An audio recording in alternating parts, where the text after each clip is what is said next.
messieurs, bonjour, bonsoir et bienvenue à un autre épisode des Antipodes de la lutte. Pat Laprade, Fred Poirier, KR, Kevin Raphaël. Yes, sir, yes, sir, yes, sir. T'as-tu quelque chose? Achetez vos billets, tournage polaire, achetez vos billets sur le point de vente, tournage polaire, écrivez tournage polaire. Achetez vos billets. Aerostar, Superstar de AAA face à Zach Patterson pour le titre. Et le match que je voulais faire pour un match féminin que je voulais faire, elle voit pas. Fait que je vous donne des nouvelles dans les prochaines semaines de qui va être dans ce match féminin-là. T'avais-tu annoncé quelque chose à ce niveau-là ou non? Ça me fait juste chier. Ah ouais, comment ça? Parce que ça arrivera pas, je voulais que ça arrive. Ah, mais je sais c'est qui. Mais j'en parlerai pas, mais c'est la personne, ouais, tu m'en avais parlé, me semble. Ça va réarriver, c'est juste le timing. Le timing était pas bon, I guess, non? Je comprends. Les nouvelles. Des nouvelles, Dominic Mysterio a battu John Cena pour remporter le titre intercontinental. Survivor Series, ça fait longtemps. Avec... Hein? J'ai dit Survivor Series, ça fait longtemps, là. C'était samedi. Ouais, mais ça fait longtemps, là. Il y a beaucoup de luttes entre Survivor Series puis jeudi matin, là. Ouais. Il y en a eu beaucoup de luttes, ouais, ça fait longtemps. OK.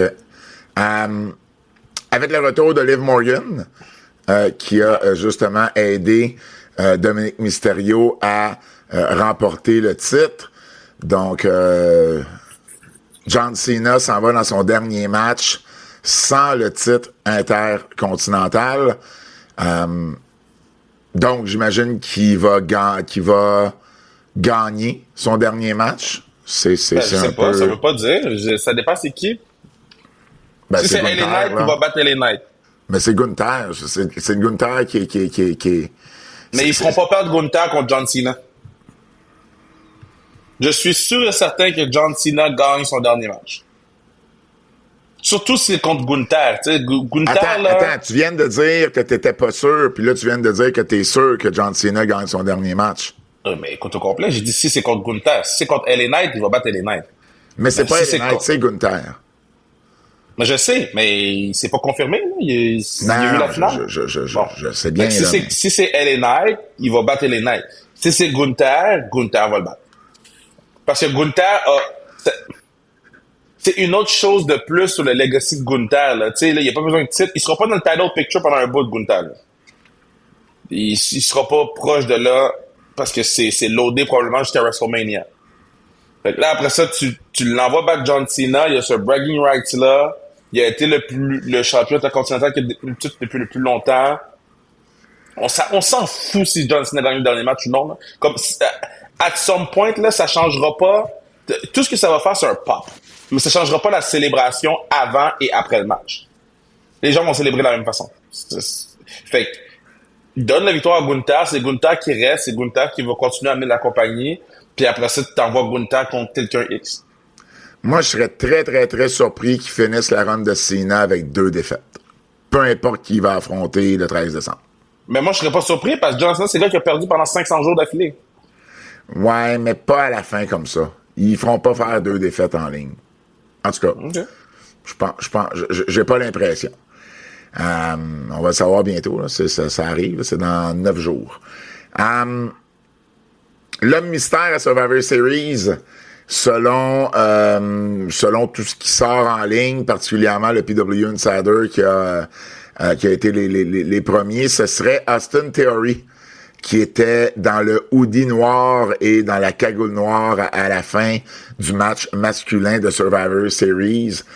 Puis bon, à partir du moment où tu regardes, effectivement, là, il y a des ressemblances avec Austin Theory. On en avait parlé un peu d'ailleurs lorsqu'on avait fait on peut dire Montez Ford aussi. Là, ça reste, selon moi, ça reste quand même un peu ouvert. Là. Il était pas aussi grand que Montez Ford et j'ai l'impression.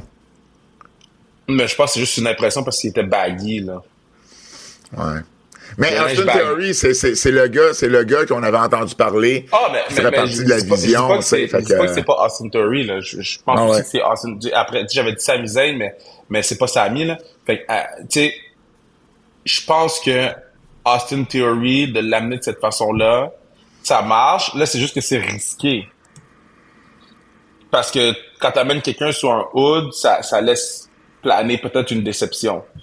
Mais moi, j'ai toujours été high sur Austin Theory. Et j'étais peut-être un des seuls, là, mais moi, j'ai toujours été high sur Austin Theory.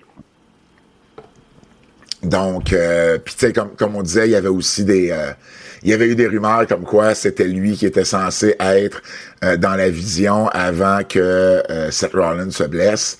Donc, en tout cas, j'imagine, j'ai hâte de voir où on va aller avec cet angle-là, puis parce que dans le fond, on y a pas fait, ben c'est pas qu'on y a pas fait référence, mais à Raw, en tout cas, on l'a pas vu du tout, là. Tu sais, il y a pas eu il y a Non, mais pas on eu... a fait référence. Non, il a fait référence, mais ce que je veux dire, c'est qu'on l'a pas revu à Raw. Non. Fait que je sais pas comment est-ce qu'on va de quelle façon on va le ramener, mais visiblement, il y a... Non, mais ils vont le ramener quelque dans chose, où ça va être pertinent de le ramener. Tu sais, si Punk n'était pas là, ça va rien de le ramener là. Retour rapide sur Survivor Series. J'avais pas donné les cotes les notes de Cage Match sur notre Keybook parce que c'était tout de suite après le show, puis il y avait comme une dizaine de votes seulement. Cage Match quand même assez sévère avec Survivor Series. Des notes qui oscillent entre 4.48 puis 5.68. Donc quand même, ça fait longtemps que j'ai pas vu un cage match aussi sévère là, pour un PLE de la WWE. Le 5.68, c'est Dominic avec Cena. Le 4.48, c'est Vacker avec Bella. Puis les deux War Games ont eu 5.20 puis 5.48. Donc, voilà du côté de cage match. TNA a annoncé son fameux deal télé, donc on en entendait parler depuis un certain temps, et puis ils ont annoncé qu'ils s'en vont sur AMC. Donc, quitte Access Télé, Access TV, puis ils vont s'en aller sur AMC à compter du 15 janvier. On n'a pas énormément de détails, outre que ça commence le 15 janvier. On n'a pas, il y a pas une somme d'argent qui a été annoncée, bien que dans des entrevues précédentes, Carlos Silva, le président, avait dit qu'il cherchait un deal entre 7 et 10 millions. Donc, on peut peut-être penser que ça tourne autour de ça. Il y a pas de délai non plus. On ne sait pas pendant combien de temps ce deal-là va avoir lieu. Ce qu'il a dit, c'est que ça allait être un deal qui allait leur permettre de reprendre du poil de la bête, là, si on veut, si je mets des mots dans sa bouche, en 2026 pour pouvoir par la suite continuer les autres années suivantes. Donc, c'est clairement un multi-year. Moi, je pense que c'est comme un bridge là où t'as l'année où on essaie de voir comment que ça se passe. Parce que, tu sais, il l'a même dit, il a dit, on va commencer l'année à faire un peu plus de shows live, dépendamment de comment que ça se passe pour la deuxième moitié de l'année. Fait que moi, je pense que c'est un ongoing deal, là. Tu sais, oui, il y a le chiffre au bout du en dessous du contrat, mais de comment Silva parle, je le vois plus comme un deal qui pourrait être très changeant, autant pour le positif que pour le négatif, parce que sinon, il donnerait le prix. Moi, je pense qu'il n'y a juste pas le prix final de qu'est-ce que ça vaut, parce qu'ils attendent des résultats. On va changer l'heure. Impact va passer de 9 à 11 au lieu de 8 à 10 les jeudis soirs. Donc, c'est peut-être le seul changement là, vraiment qui vient avec ça. Silva a aussi dit que son entente avec WWE puis NXT va continuer, que ça changeait pas. Les shows vont aussi être disponibles sur TNA+. Donc, on sait pas à quel moment là ça va être disponible, là, les impacts, là, sûrement... soit en même temps ou après là, le visionnement sur AMC, puis que les pay-per-view allaient continuer aussi sur TNA, puis sur TNA+, puis toutes les archives également. Donc ça change pas. AMC, dans le fond, là, c'est un poste de télévision qui est surtout connu pour les séries comme Breaking Bad, Mad Men, Walking Dead. C'est dans 60 millions de maisons. Donc ça, c'est sûr que c'est ça aussi le gros avantage. Access était dans 30 à 35 millions de maisons, alors que là, AMC est dans à peu près 60. Puis juste pour vous donner un ordre de grandeur, ESPN est dans 61 millions de maisons aux États-Unis. Donc, Non, mais les gens ne comprennent pas à quel point ce deal-là est gros. Parce que les gens... Pour TNA, c'est gros. Non, pour AMC aussi. Les gens ce deal-là est gros parce que AMC a produit au courant des 10 dernières années ou a été l'hôte au courant des 10 dernières années de quelques-uns des shows cultes. Puis il continue de produire des gros shows. Et qu'est-ce que ça va permettre à TNA, c'est de se coller à ces shows-là. D'avoir de la pub dans ces shows-là. D'aller chercher des nouveaux yeux qui auraient pas été... Access TV, ils produisent rien de spécial, là. Fait que si tu mets une pub dans le show de 8 heures le samedi soir de Access TV, mais c'est pas incroyable, là. Les codes d'écoute ne doivent pas être impressionnants. Là, ça va sur Access TV, sur AMC. AMC ont publiquement dit qu'ils cherchaient à faire plus de live sport. Fait eux, qu'est-ce qu'ils vont vouloir faire, c'est mettre plus d'emphase sur TNA parce qu'ils veulent prouver que le live sport marche chez eux. Fait que là, ils vont mettre la machine derrière TNA. C'est un win-win pour tout le monde. Puis Silva, tu sais, j'ai écouté 2 entrevues qu'il a faites, puis un des trucs qui m'a fait allumer, c'est quand il a dit, quand il parlait de NXT, puis qu'est-ce qu'ils allaient faire avec NXT, puis il a dit, hey, on est vraiment content de continuer la relation, puis ça va pouvoir enfin être un retour du balancier. Parce que lui, là, il voit pas NXT qui vient chez eux comme si on les aidait. Lui, comme si on aidait, TNA aidait NXT. Là, il sent que sur AMC, le talent qu'il y a à NXT qui est moins utilisé va pouvoir être mis plus en valeur. Puis ça, je trouve ça vraiment nice pour NXT. Fait que ce poste de télé-là a des branches positives pour plusieurs entités. Puis, man, big win de Carlos Silva, man. Depuis qu'il est arrivé à TNA, god damn! Depuis qu'il est arrivé à TNA, il fait bien, man. On sait pas c'était quoi les codes d'écoute sur Access dans la dernière année, mais... Ben, ils ont sorti des affaires que c'était comme autour de 80, 90. Mais je sais que... il y a pas de chiffres qui sont sortis depuis leur partnership avec la WWE. Les seuls chiffres qu'on a, c'est 2024. Qui tournait autour de 100 000, là, à peu près. OK, mais ça, quand Paula qui en parlait, il disait autour de 80-90 000 avec qu'est-ce qu'ils ont eu. Après, si c'est 2024, c'est 2024. Mais oui, les chiffres de Access sont plus difficiles parce qu'ils sont pas alliés avec Nielsen. Exact. Access. Exact. Donc, ce qui fait en sorte que on sait pas exactement, tu sais, ça va être quoi l'augmentation versus, mettons, la dernière année. Mais bon, c'est sûr qu'on doit s'attendre à faire plus sur AMC qu'on faisait sur mais ça se quantifiera pas juste en code d'écoute, là. Non, je comprends, mais c'est sûr qu'on doit s'attendre quand même à faire mieux sur AMC que sur Access. Mais ça va vraiment être plus le autour de... Tu sais, imagine les sponsorships, tu sais, le placement média. Tous ces trucs-là, c'est game changer pour vrai, là. Silva a dit aussi que la WWE avait pas aidé la TNA dans sa négociation, que c'est lui qui a négocié avec ses partenaires qui sont avec CAA, donc Creative Artists Agency, mais qui a gardé la WWE dans le loop tout au long du processus. Mais il a dit ça où? Hein? Il a dit ça où? Parce que sur Busted Open, il a dit que la WWE avait aidé.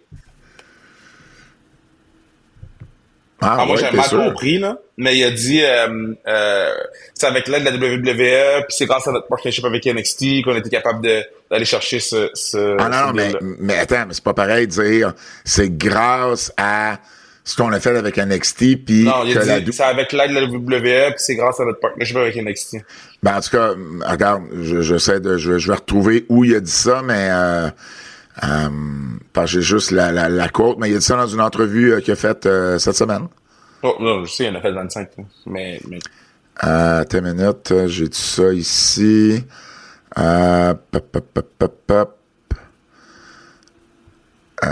Non, c'est-tu... Non, c'est pas avec Ariel Helwani. Donc, c'est une autre de ces entrevues-là. Mais, ici. Il a dit ça à...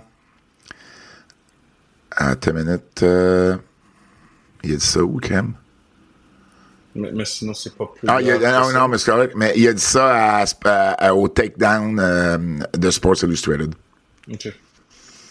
Il a dit, la quote exacte, c'est... est-ce que la WWE a aidé? Puis il dit non. On a fait les négociations nous-mêmes avec moi qui était à la tête du côté de TNA, puis avec CAA qui était... Mais ça, j'en doute pas, par exemple. J'en doute pas que c'est lui qui a fait les démarches, c'est lui qui a fait le deal, puis il en parle aussi là, de... Puis autre chose à propos de Carlos Silva, que j'ai adoré dans son entrevue. Dans une des entrevues que j'ai écoutées. Moi, je savais pas qu'il avait travaillé pour les Olympiques. J'étais pas au courant de ça. J'étais pas au courant de son background. Tu sais, il a un gros background en télévision, en sport, puis il a travaillé sur les Olympiques. Dont la grosse run de Michael Phelps. Puis, il expliquait que qu'est-ce qu'il veut amener au monde de la lutte, c'est l'émotion que va chercher les Olympiques, que va chercher une grosse performance, le storytelling. Tu sais, il disait, je connaissais plus la mère de Michael Phelps que je connaissais Michael Phelps. C'est lui, c'est cette émotion-là qu'il va aller chercher dans ce qu'il veut faire dans le monde de la lutte. Puis j'ai trouvé ça super intéressant parce que ça rime exactement avec ce que WWE veut faire. Ça rime exactement avec comment moi je vois le monde de la lutte.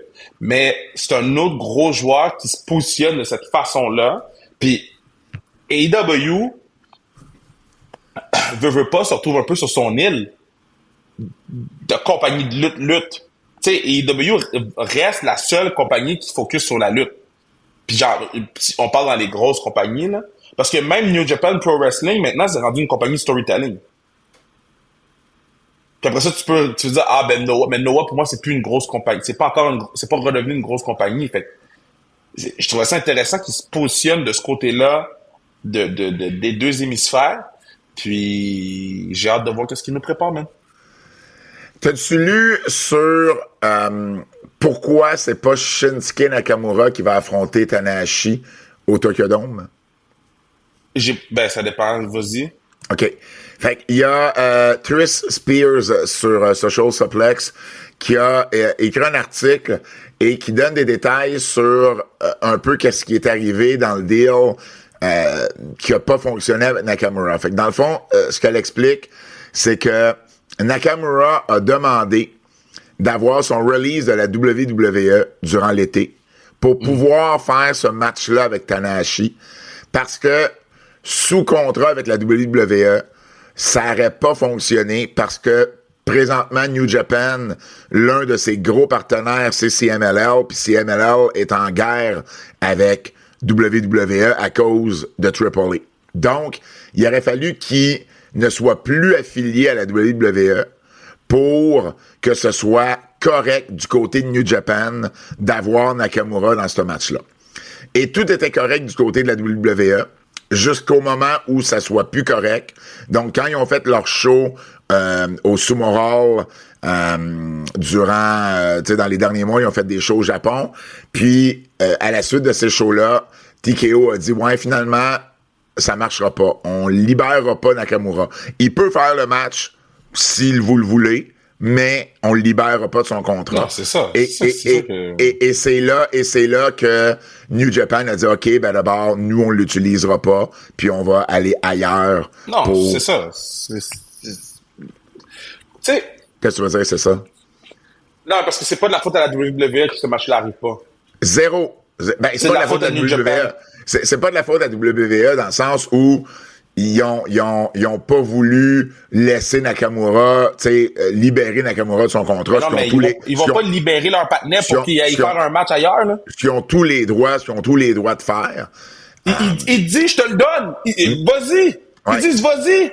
Mais, politiquement parlant, New Japan pouvait pas prendre un gars WWE pour pour avoir un gros high profile match sur son plus gros show de l'année. Mais c'est des caves. Mais en même temps, attends, c'est pas des caves. J'ai deux réactions. Un, c'est des caves. Deux, ils ont raison. OK? Parce que 2, ils vont rappeler Tokyo Dome ou ils ont rempli Tokyo Dome. Fait qu'ils ils ont raison. Maintenant, ma perception, c'est des caves.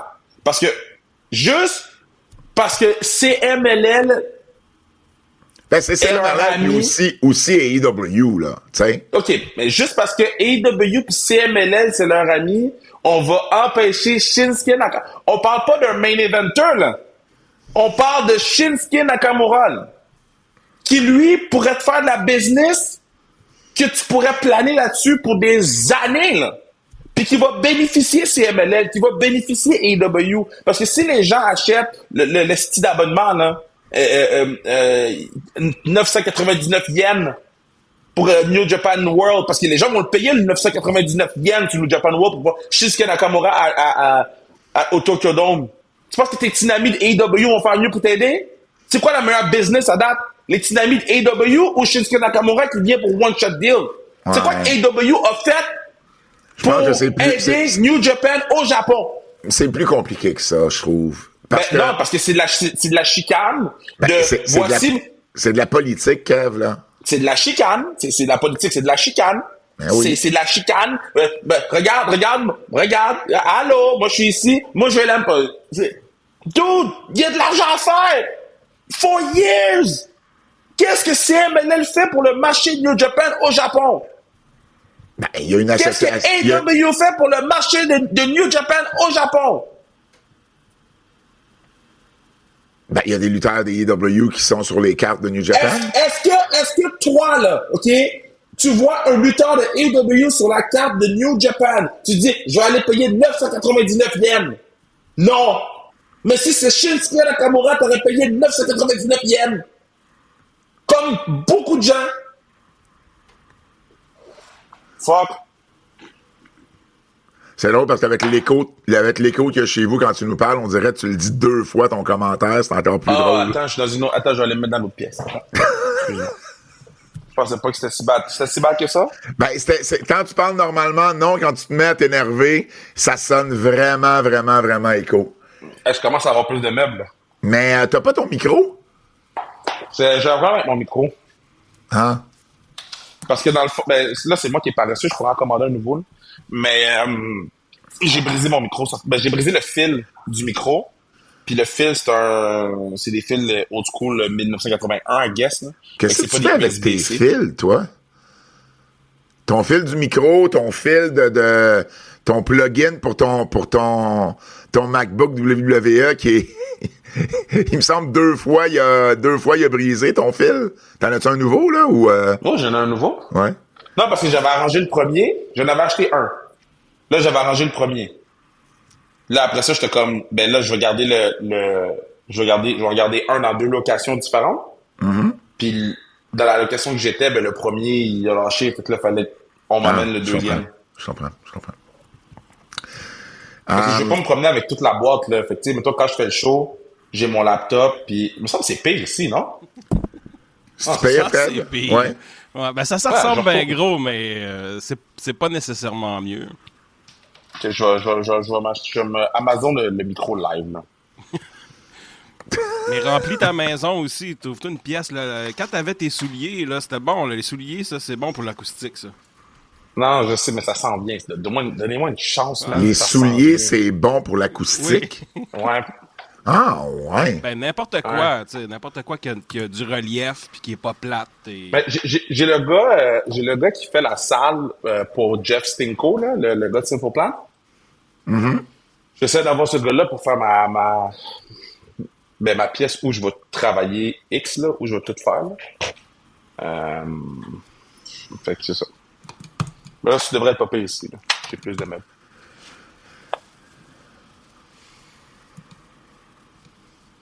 On peut tout garder sur le podcast, ça me dérange pas. Non, on va.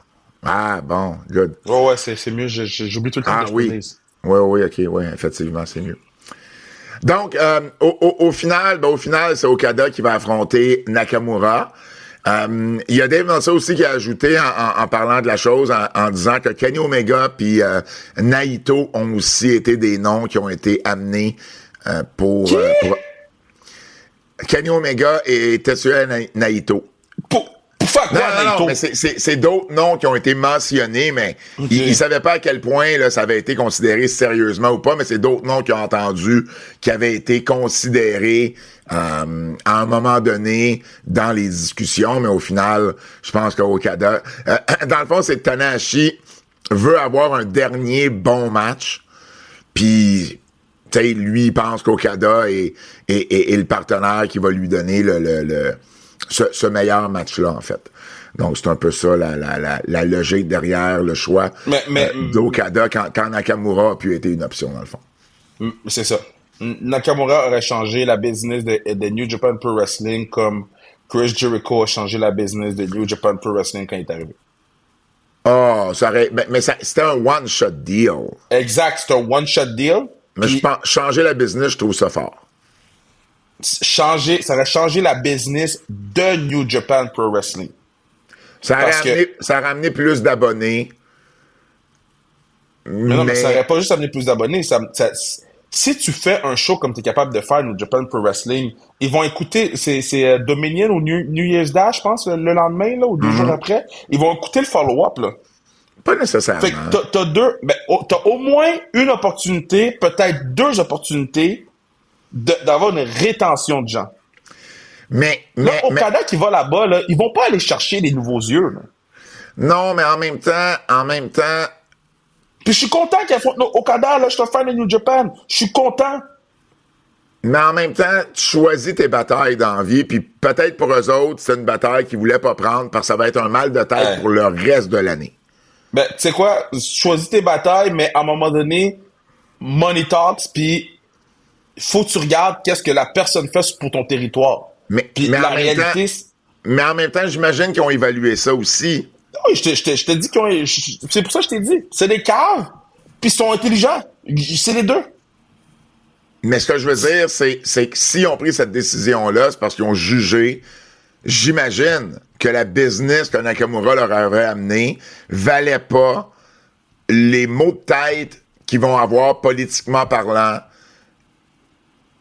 avec AEW et ou CMLL par la suite. Mais je comprends. Mais la vie, c'est une succession de mots de tête. Ils vont avoir un mot de tête pour une autre affaire, ça, je te garantis. Ils vont avoir un mot de tête pour quelque chose d'autre. Kev qui sort des quotes, la vie est une succession de mots de tête. La vie est une succession de mots de tête.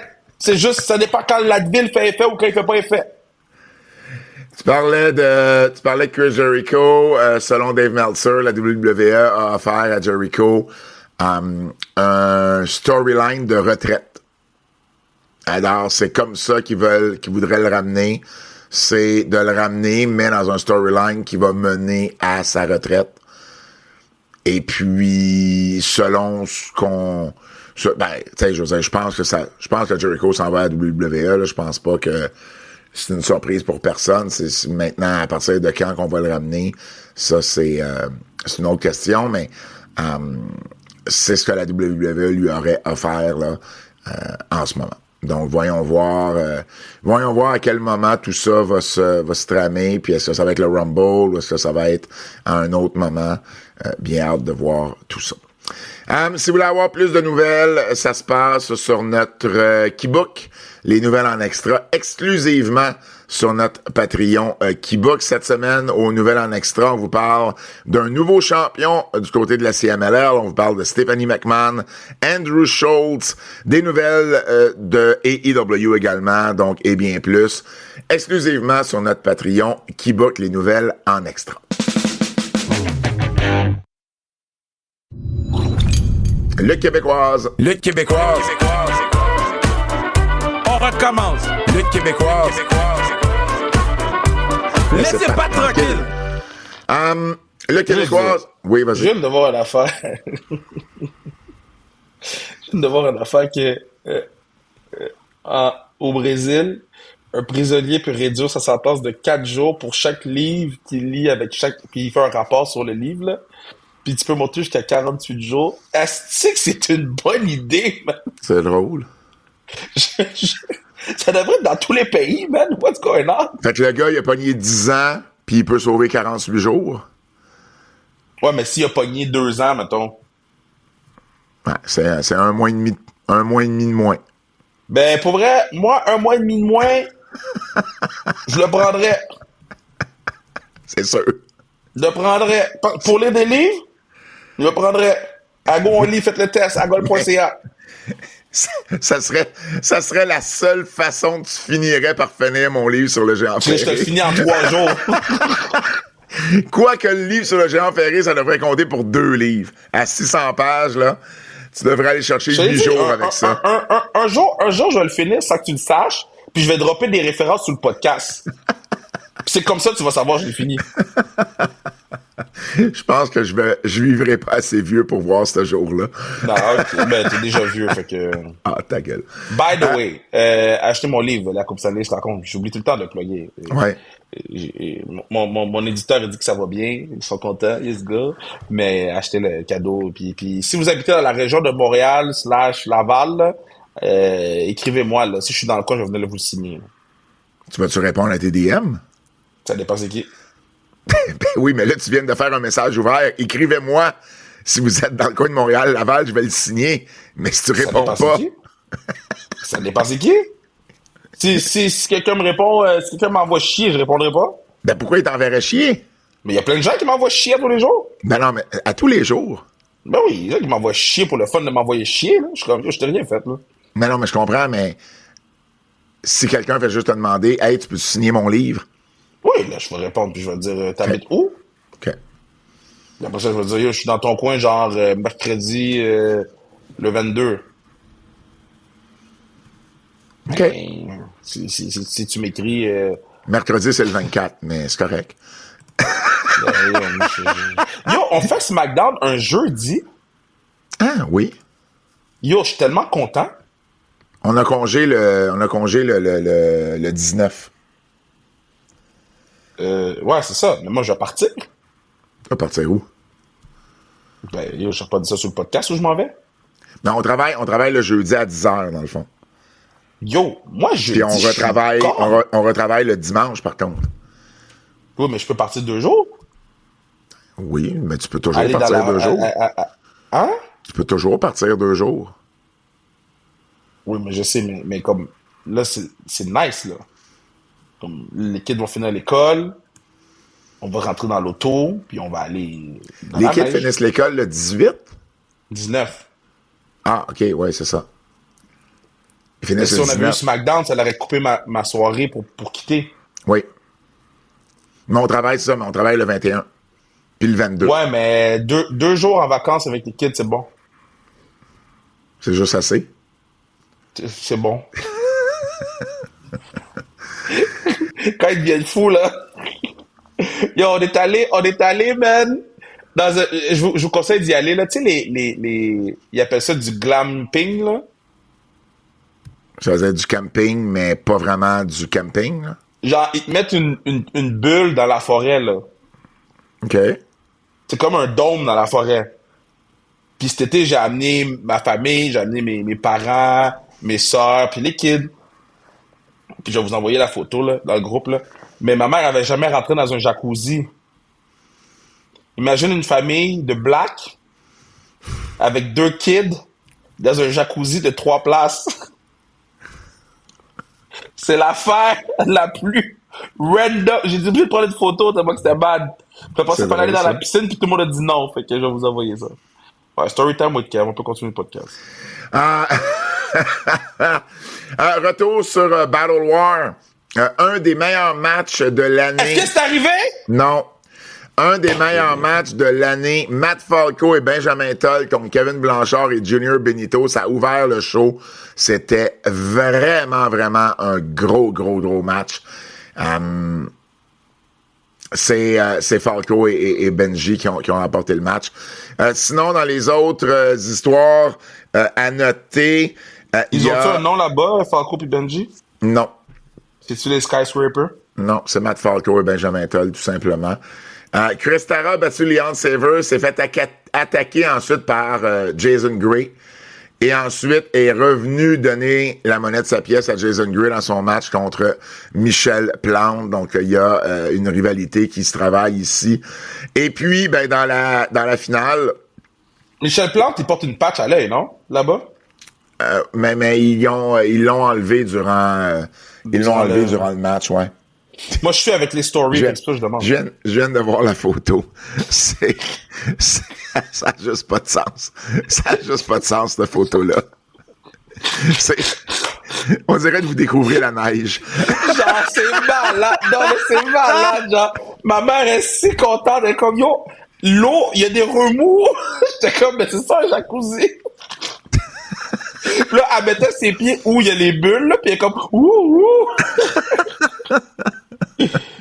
C'est drôle. Very funny. Dans la finale, les VIP ont battu Monon Saint-Jacques et Thomas Dubois. Et puis, bon, à la fin du match, parce qu'il y a eu de la dissension à un moment donné avec Twiggy, qui est bien sûr le gérant de Thomas Dubois, mais que Monon Saint-Jacques fait pas toujours super confiance. Et là, à la fin du match, on pense que Monon Saint-Jacques va demander un match de championnat à Thomas et que, tu sais, les deux vont imploser. Et là, plein goût à Battle Wars, c'est Dylan Donovan, Ian Pike et Casey Diamond sont arrivés, puis ils ont attaqué les deux et Twiggy. Alors, c'est là qu'on en est. C'est là qu'on en est. Six-man, puis là, Twiggy va se tourner sur je sais Saint-Jacques. Mais ce que ça veut dire, c'est qu'on n'aura pas Saint-Jacques contre Dubois en décembre, c'est le 14 décembre, le prochain show. On n'aura pas ce match-là. Ça, c'est sûr. Tu dis tout le temps que c'est plein, ce show-là. Il y avait une grosse foule aussi. Non, mais dans ce que tu me dis à chaque année, ce show de décembre-là, c'est comme un de leurs plus gros shows, non? Oui, 100%. Fait qu'ils n'ont pas besoin de faire ce match-là. Mais je te dirais, ces temps-ci, ils ont quand même attiré de super bonnes foules tout au long de la saison Battle Wars cette année. Probablement leur meilleure année à ce niveau-là. Mettons, sur papier, s'il a fait son booking d'avance, il sait qu'il n'a pas besoin de vendre des tickets ce show-là. Il n'a pas besoin de mettre ce gros match-là. Là, il peut le mettre dans un show en revenant où, pour tout le monde, c'est plus difficile. Là. Les gens ont moins d'argent, les gens ont dépensé. Oui. Non, ça pourrait être ça. C'est un bon move business qu'il a fait, là. Je filais aussi que où est-ce qu'on était rendu dans le storyline, ça aurait été un peu rushé de le faire en décembre, personnellement. Mais là, bon, est-ce que c'est dans ce match-là? Tu sais, ce que j'aime, c'est à chaque match, tu te dis, c'est-tu là, ça va imploser. Fait que ça, c'est ce que j'aime, là. C'est une storyline basée nullement sur l'anticipation. C'est fou, là. Il n'y a aucune autre storyline au Québec qu'on parle comme on parle de celle de Battle Wars. S'ils ne gagnent pas rivalité de l'année, je suis surpris. Mais en même temps, c'est pas une rivalité parce que c'est de l'anticipation. Exact. C'est dur de leur donner rivalité de l'année quand ils font équipe. Il n'y a pas de rivalité en ce moment. C'est vrai. T'sais. Mais l'année prochaine, ils vont le gagner, for sure. Ben, l'année prochaine, dans la mesure où ils font ce match-là, puis il y a des rematchs ou autour du titre. Effectivement, là, tu sais, c'est ça. Dernier chapitre du côté de la NSPW, c'est ce samedi au Centre Horizon. Michel Plante va défendre son titre de la NSPW dans un triple menace contre Stu Grayson et Alex Silva. Matt Falco va affronter Steven Sullivan dans un combat de cercueil. Et, de ce que j'ai compris, les gars vont se donner là du nouveau gear. Il va avoir bien des affaires là, dans ce match-là. Je pense que ça va être un match qui va être bien fun pour les fans. Juste l'idée du match cercueil, tu sais, l'idée des funérailles. Ça aussi, c'est une bonne storyline.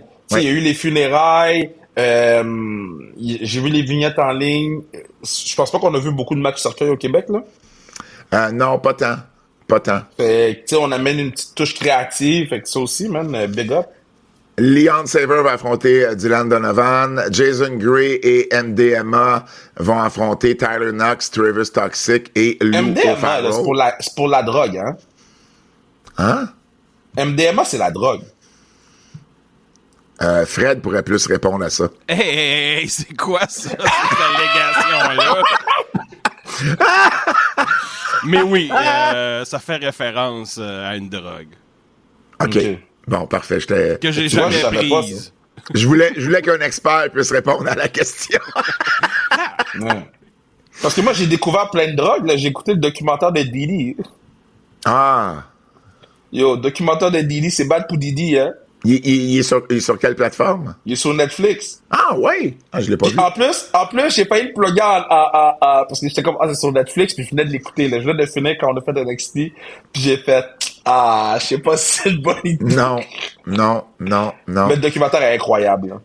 Chris Tara va défendre son titre Junior Heavyweight contre Tom Leblond. Benjamin Toll contre Marco Estrada. Michael Style contre Zach Patterson. Les portes ouvrent à 19h. Il y a l'avant-show à 19h30 et le show comme tel à 20h. Lutte canadienne.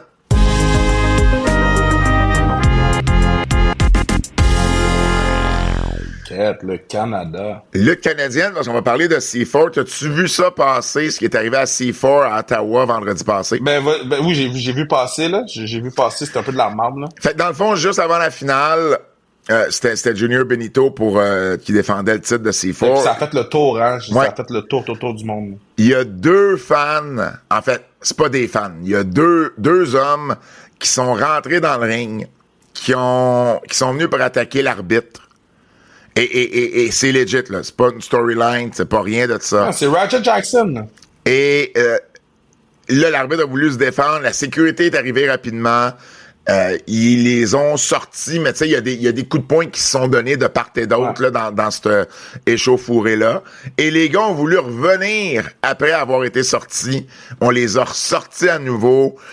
Puis je connais super bien le promoteur Mark Policel, puis je pouvais même pas imaginer comment il a dû se sentir, parce que c'est quelqu'un qui est tu sais, lui, là, c'est shows, il se passe jamais rien, là. Il y a jamais ce genre d'incident-là dans ses shows. Il y a jamais de controverse.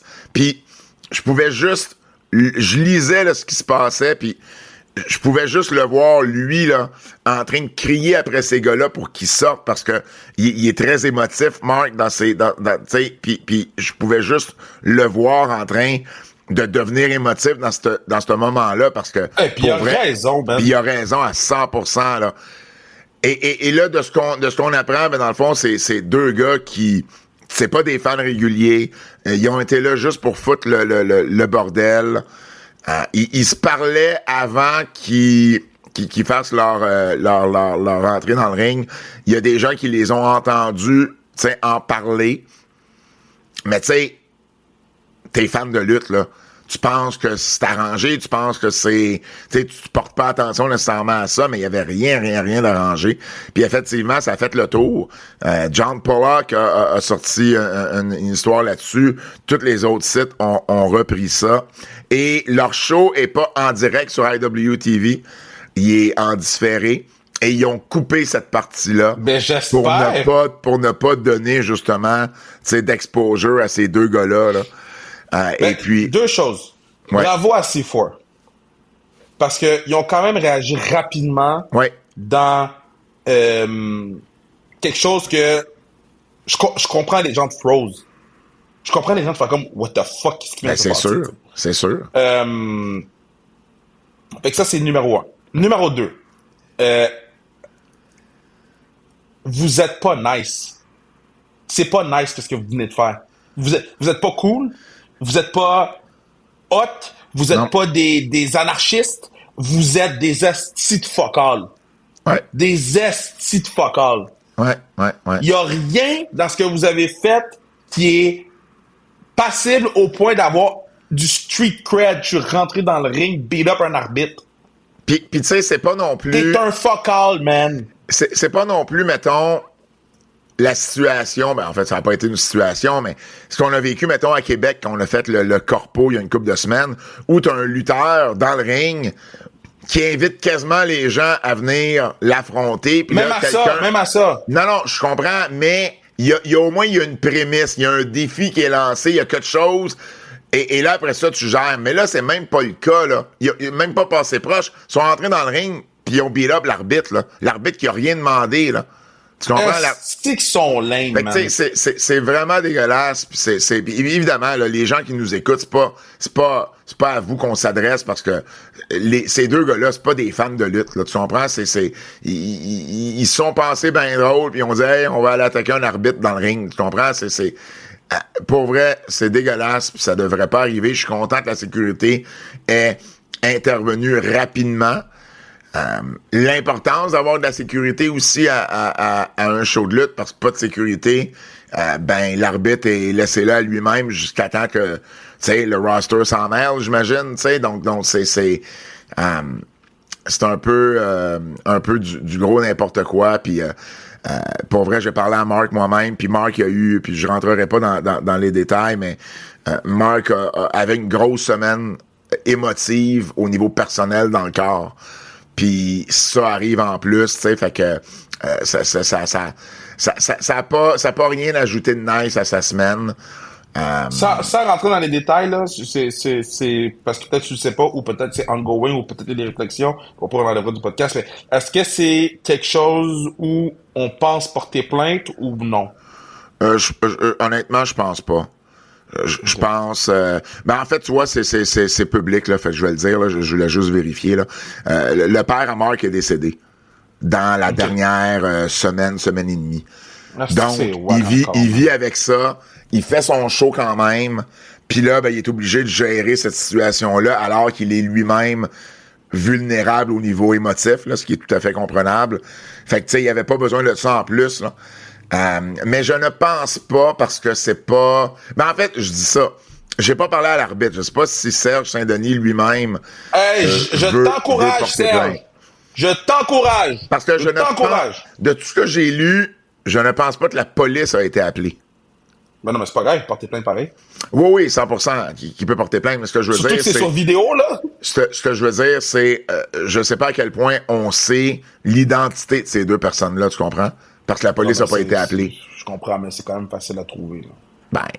Facile, oui et non, Kev. Non, mais Pat, il y a des vidéos, là. Tu mets la photo des partenaires, donner des informations, ils vont les trouver, là. Oui. Et éventuellement, j'imagine qu'ils pourraient les retrouver. Mais du côté de la promotion, je pense pas. Mais ça serait plus à Serge. C'est lui qui a été la victime là-dedans, là, tu sais. Je parlais de Serge. Je vais peut-être m'exprimer, mais je parlais de Serge. Ouais. Prédiction. Samedi, NXT Deadline, le dernier PLE de l'année du côté d'NXT. Yo, j'aimerais dire à quel point j'ai hâte as fuck de faire le Iron Survivor, puis d'amener la psychologie un peu plus sportive dans ce match-là, là. Parce que tu sais, quand on faisait le package des règlements, j'étais comme, mais comment moi je ferais ce match-là? Parce que, tu veux commencer, 100%. Mm-hmm. Mais en même temps, les tombées comptent juste quand les 5 sont dans le ring. Ouais. Fait, I guess tu veux pas commencer. Mais tu veux beat up ton adversaire le plus possible. Mais c'est un peu... tu sais, c'est un peu comme War Games, tu sais, où les tombées... tu sais, tu peux pas finir War le Games, match. c'est une équipe. Puis War Games, c'est un tombé. Là, c'est Non, toi mais tout ce que je veux dire, c'est que tu peux pas finir le match tant que tout le monde n'est pas dans le ring, là. À ce niveau-là, je parle, là. Fait que dans le fond, tu rentres... Non, parce que les tombées comptent pas. C'est ça que je dis. C'est ça. Fait, mais c'est comme le War Games, tu peux pas faire de tombée. Non, mais si je tout veux dire le monde que n'est pas dans le ring. match finit pas avec un tombé. Comment t'as dit ça? Le match se finit pas avec un tombé. Là, tu parles de quoi? Du Iron Survivor? Ouais, exact. Non, mais ce que je veux dire, c'est que tout le monde... Tant que tout le monde n'est pas dans le match... Le match commence pas. Exact. Mais... C'est un peu similaire à War Games. Fait que tu veux rentrer 5e? Techniquement, oui. Si tu y vas de psychologie en arrière du match, si t'es là le premier, ça veut dire que t'es là le plus longtemps. Ouais. Et une fois que ça dépend des personnages. Parce que, mettons, on pourrait dire, tel personnage veut rentrer en premier pour beat up tout le monde, puis je comprends, mais il n'y a pas vraiment ce genre de... Dion Lennox, c'est celui qui fêterait le plus. Dion Lennox, il rentre en premier. Il cherche la bagarre. Ouais. Fait que tu sais, j'ai hâte de faire ce match-là. Justement, Iron Survivor, Miles Bourne, Javon Evans, Joe Hendry. Joe Hendry, d'ailleurs, Carlos Silva, dans ses multiples entrevues, a confirmé là, que Joe Hendry était sous contrat avec la WWE, il n'était plus sous contrat avec TNA.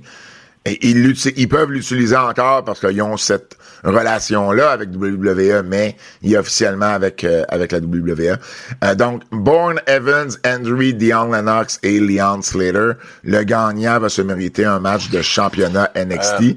Qui gagne ce match-là? Je pense que Je pense que c'est le temps de le donner à Dion Lennox. Ah, ouais. Ouais, parce que je pense pas que Obafemi va battre Ricky Sainz. Ricky Sainz. Je pense qu'Obafemi s'en va sur le main roster. Tu vas avoir un heel pour affronter Sainz. Tu vas avoir un heel, tu vas avoir un clan. Ils ont donné les titres il a donné le titre, son titre par équipe à Sugar. Tu sais, c'est pas pour rien qu'il a fait ça, sinon il l'aurait pas fait, là. Ouais, je comprends. Moi, je pense que c'est lui qui va battre, puis Dark State va être l'entité dominante de NXT. C'est le seul heel du match. Leon Slater, Javon Evans, Joe Hendry, Non, mais Malborn. Javon Evans puis Leon Slater s'en vont pour les titres par équipe anyway. Éventuellement, ouais. Ah ouais, non, je suis d'accord avec Dion Lennox.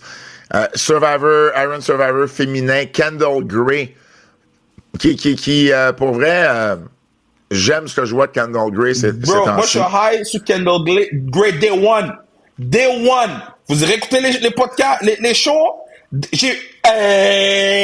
Kendall Gray. Kendall Gray, Jordan Grace, Sol Ruka, Kelani Jordan et Lola Vice. Moi, je le mets sur Kendall fucking Gray. Puis je vais t'expliquer pourquoi. Parce qu'elle peut gagner ce match-là, elle est made, puis elle peut prendre le pin contre Jessie Jane, puis il n'y a personne qui va poser de questions. Sol Ruka, ça va contre Zarya. Tu fais quoi avec Jordan Grace? Jordan Grace s'en va contre Kelani Jordan. OK. Puis Jordan Grace, des 5, Jordan Grace, pour moi, est la 5e. C'est fou de dire ça, hein? Mais, I've been telling you all about it.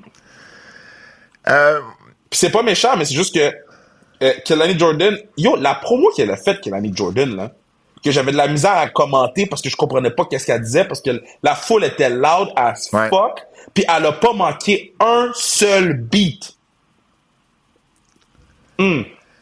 Moi, je serais pas surpris qu'il donne ça à Sol Ruka.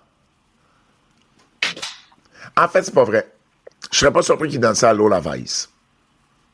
Mais on a déjà vu ce match-là. Moi, c'est juste ça, c'est qu'on a déjà vu ce match-là, puis je trouve que c'est un pas en arrière, tandis que si tu le donnes à Kendall Gray, il va avoir un... Ça va être c'est à quand ce match-là, donc? New Year's Dash? New Year's Evil? Ouais, en janvier, là. Ouais. En New Year's janvier. Evil. Ouais. C'est intéressant, là. Jessie Jane contre Kendall Gray. Puis après ça, ben là, après ce match-là, tu fais le retour de Jada Parker. Puis t'envoies Jada Parker contre Jessie Jane, puis Jada prend la belle. Parce qu'ils la mettent sur le back burner parce qu'ils vont la tourner babyface. Je serais honnêtement... Sol Ruka, il y a une histoire à faire là aussi. Elle est pognée avec Zarya. Mais Zarya peut lui faire perdre ce gros match-là face à Jessie Jane aussi. Ouais, mais c'est un peu étiré, là. On se revoit en janvier, là. C'est sûr. Puis, ils ont comme atteint un boiling point mardi. Et c'est un autre match où il y a juste une heel, qui est Kelani Jordan. C'est rare qu'on voit ça. Des matchs à multiples personnes où il y a juste une heel ou un heel. Mais tu sais quoi? Je pense que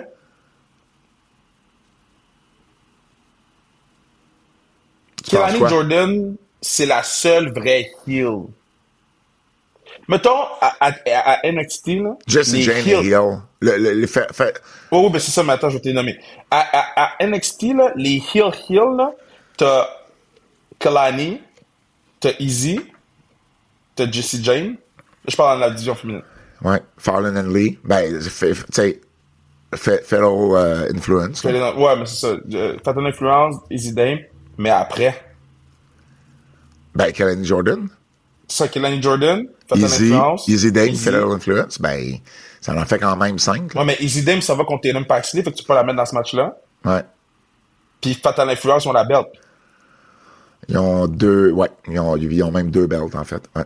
Fait il y a le champion nord-américain, Ethan Page, qui va défendre contre Monsieur Iguana. Yo, j'ai perdu le Iguana Fever, là. Ah, ouais? J'ai pris un petit sirop, là. Bon. Moi, je pense qu'Ethan Page va garder ça. Ben oui. Tatum Paxley contre Izzy Dame. Là, il faut que ce soit Tatum qui gagne. Pas excuse-moi, Easy qui gagne. Ben, si on veut continuer la rivalité, oui, là, Je absolument. veux que ce soit un beatdown. Tu sais, on n'a pas parlé, là, mais... Ah, on va parler tantôt. Vas-y. Et Ricky Saints va défendre son titre NXT contre Oba Femi. Je veux pas que ça arrive, ok? Je veux qu'Obafemi gagne, mais je pense qu'ils vont envoyer Obafemi sur le main roster. Puis, moi, là, si je suis WWE, ils le feront jamais. Ils le feront jamais, Pat. Ils le feront jamais. Ok? Ils le feront jamais. Ils le feront jamais. Mais quand John Cena a perdu, là, puis qu'il dit bye à tout le monde, là, j'ai besoin qu'on entend le ouh, tout. Est-ce que t'imagines? Ah, la réaction serait malade, par exemple, ça, c'est sûr. Puis qu'il le prend, puis qu'il le powerbomb? Mais je pense plus qu'on va faire rentrer Oba Femi dans le Rumble. Ou dans le Rumble. Mais est-ce que Puis t'imagines ça va être s'il le prend, genre, là? tu sais, qui va éliminer 3-4 personnes, là. En Puis arrivant. qu'il powerbomb. Il serait plus over en faisant la face sur John Cena que dans le Rumble. Oui, je comprends, là, mais ils feront pas ça. Je le sais, mais tu comprends ce que je veux dire? Oui. Si on veut être audacieux, Oui. Mais- ça c'est de l'audace, là. Mais ils feront pas ça. Je le sais. Je demande juste... Ça serait Comme pour audacieux. moi, je veux que Braun Breaker batte CM Punk en moins d'une minute, là. Mais ils feront pas ça non plus. Mais s'ils le font, Braun Breaker est made forever. Le quiz. Oh, on est rendu au quiz, mais d'abord, je vais juste mentionner.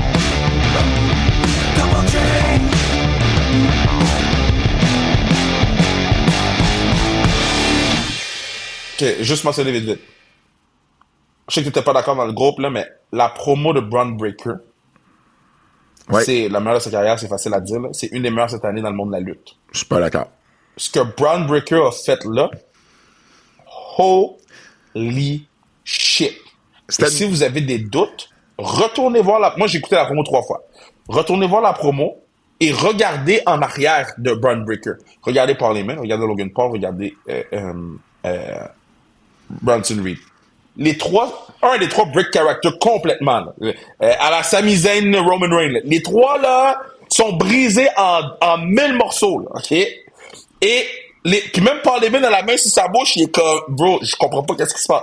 Et Bronson Reed regarde les deux, puis tout le monde est abasourdi de ce qu'ils viennent de voir. Quand il spike le mic, là, puis que le mic tombe dans les mains de Logan Paul, le damn que Logan Paul a dit, c'est le damn que tout le monde... c'est tout le monde a fait damn! Ça, j'avoue, c'était drôle, par contre. Puis le fait qu'il quitte le ring, j'ai tout aimé les détails de... Le fait qu'il enlève son manteau, qu'il a de la misère à l'enlever, qu'il le garoche... Il a l'air d'un psychopathe, man. Moi, je le veux comme ami, mais je veux jamais sortir dans un club avec lui parce que je sais qu'on va se battre. No matter what. Quelle promo de Braun Breaker. Je dois lever mon chapeau, là. Quelle promo. Je dis pas que la promo était pas bonne. C'est juste que un de nos amis communs nous a dit, pour moi, cette promo-là, c'est la promo de Stone Cold Steve Austin avec le 316. Non, Et il a dit c'est son Austin 316. Exact, mais je suis pas d'accord avec ça. Mais oui, c'est Parce à que Braun Breaker, à lui, c'est son Austin 316. C'est son moment, comme Miz, son Austin 360, c'est à Talking Smack. Ça, c'était son Austin 360 parce que il y a un avant puis un après. 316, Kev. Il y a un avant puis il y a un après. Tu es capable de dire, à ce moment-là, il est devenu la personne qui va être après. On parle pas de vendre des t-shirts, on parle vraiment de qu'est-ce que cette promo-là a fait pour cet individu-là. Ça, c'est son Austin 360. OK. Le quiz de notre ami Jérôme Jacques, Double J. Quelle est votre version préférée du Survivor Series entre la vieille formule de 5 contre 5 avec élimination ou le Wargame actuel? Moi, personnellement, c'est la vieille formule. Là. Que t'aimes plus? Ben oui. Le Wargames est trop limitatif, je trouve. Ben, ça dépend parce que le Wargames, l'année passée, avec le Bloodline, on était content. Fait que, ça dépend de l'histoire. Mais je comprends, mais la critique que je vais toujours avoir, c'est qu'il y a un gros... Pendant 25 minutes de temps, le match veut rien dire. Puis moi, ça va toujours me déranger. Tout le temps. je comprends ce que tu veux dire, mais tu sais, le Survivor Series, la raison pourquoi ils le mettent pas, parce que c'est long, là. C'était long, les Survivor Series matchs, là. Ben oui, mais c'est un match. Le War Game dure 40 minutes, là. C'est pas nécessairement moins long. Non, je sais, mais le Wargame, au moins, il y a la cage, tu peux rentrer des objets, tu peux, tu sais, il y a comme il y a comme comment dire, un aspect qui est différent de ce qu'on peut voir tout le temps, tu sais. Ouais. Le match Survivor Series, ça reste, tu sais, un match de lutte et des éliminations, which, j'adore le concept Survivor Series, mais je pense que c'est vraiment plus par rapport aux histoires, tu sais. Le Bloodline, ça fitait l'histoire de les avoir dans War Games. Oui. Est-ce que ça fitait les avoir dans Survivor Series? Ça aurait été différent. Mais match pour match, j'aime mieux un match Survivor Series avec élimination. Match pour match. Peu importe qui est impliqué. OK, peu importe l'histoire. Oui. Match pour match, je prends le Survivor Series. Dans l'équipe, Charlotte Flair, Alexa Bliss, qui tournera heel sur l'autre? Charlotte ou Alexa? Ben, ça va être Charlotte, mais pas tout de suite, là. Non, mais éventuellement, qui va tourner heel Ça va être Charlotte. sur l'autre? Ça devrait être Charlotte. Ouais. Si vous étiez Booker pour la WWE, qui aimeriez-vous voir jouer le rôle de l'homme cagoulé entre Sami ou Austin Theory? Austin Theory. Ben, moi, j'aimerais mieux Sami parce que ça lui donnerait un petit oomph de plus. Ouais, puis ça serait plus inattendu si c'était Sami que Austin Theory en ce moment. Mais c'est pas Sami, mais je comprends la question. Alors, ça fait déjà le tour pour les antipodes de cette semaine. On vous remercie d'avoir été à l'écoute. N'oubliez pas de vous abonner sur notre Patreon Keybook. Et on se dit à la semaine prochaine. C'est un rendez-vous.